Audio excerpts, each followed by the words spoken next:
السلام علیکم محترم ناظرین۔ بادشاہ کا عزیز ترین حجام تھا۔ یہ روزانہ بادشاہ کے پاس حاضر ہوتا تھا اور 2-3 گھنٹے اس کے ساتھ رہتا تھا۔ اس دوران بادشاہ سلطنت کے امور بھی سر انجام دیتا رہتا اور حجامت اور شیب بھی کرواتا رہتا تھا۔ ایک دن نائی نے بادشاہ سے عرض کیا، حضور، میں وزیر کے مقابلے میں آپ سے زیادہ قریب ہوں، میں آپ کا وفادار بھی ہوں، آپ اس کی جگہ مجھے وزیر کیوں نہیں بنا دیتے؟ بادشاہ مسکرایا اور اس سے کہا، میں تمہیں وزیر بنانے کے لیے تیار ہوں، لیکن تمہیں اس سے پہلے ایک ٹیسٹ دینا ہوگا۔ نائی نے سینے پر ہاتھ باندھ کر کہا، آپ حکم کیجئے۔ بادشاہ بولا، بندرگاہ پر ایک بحری جہاز آیا ہوا ہے، مجھے اس کے بارے میں معلومات لا کر دو۔ نائی بھاگ کر بندرگاہ پر گیا اور واپس آ کر بادشاہ سے بولا، جی، جہاز وہاں ہی کھڑا ہے۔ بادشاہ نے پوچھا، یہ جہاز کب آیا؟ نائی دوبارہ سمندر کی طرف بھاگا، واپس آیا اور بتایا کہ 2 دن پہلے آیا ہے۔ بادشاہ نے کہا، یہ بتاؤ، یہ جہاز کہاں سے آیا؟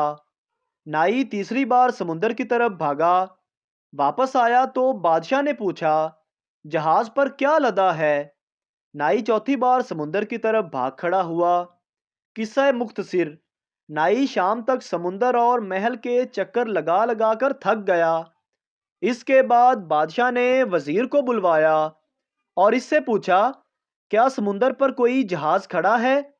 وزیر نے ہاتھ باندھ کر عرض کیا، جناب، 2 دن پہلے ایک تجارتی جہاز اٹلی سے ہماری بندرگاہ پر آیا تھا، اس میں جانور، خوراک اور کپڑا لدا ہے، اس کے کپتان کا نام یہ ہے، یہ 6 ماہ میں یہاں پہنچا، یہ 4 دن مزید یہاں ٹھہرے گا، یہاں سے ایران جائے گا اور وہاں 1 ماہ رکے گا، اور اس میں 209 لوگ سوار ہیں، اور میرا مشورہ ہے کہ ہمیں بحری جہازوں پر ٹیکس بڑھا دینا چاہیے۔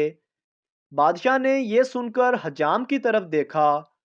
حجام نے چپ چاپ استرا اٹھایا اور عرض کیا، کلمہ چھوٹیاں رکھاں کے وڈیاں۔ ایک بے روزگار نوجوان چڑیا گھر نوکری کی تلاش میں گیا۔ انچارج نے پہلے تو نہ کر دی، مگر پھر اس کی حالت زار دیکھتے ہوئے اس کو بندر کی نوکری کی آفر لگا دی کہ ہمارا بندر مر گیا ہے، اگر تم اس کی جگہ کام کرنا چاہو تو میرے پاس یہی ایک ویکینسی خالی ہے۔ نوجوان نے پوچھا، بندر کی نوکری؟ چڑیا گھر کے مالک نے جواب دیا، ہاں۔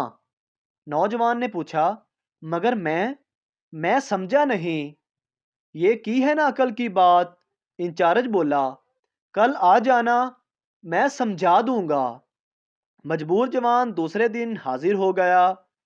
یہ لو کھال، پہن لو، پنجرے میں جا کے بیٹھ جاؤ، اور ہاں، تھوڑی تھوڑی دیر بعد ادھر ادھر چل پھر لینا، جب بچے آئیں تو ایک آدھ کلا بازی بھی لگا لینا۔ خیر وقت گزرنے لگا۔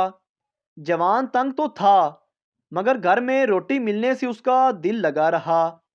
ایک دن بہت سے بچے آ گئے اور خوب چہل پہل ہو گئی۔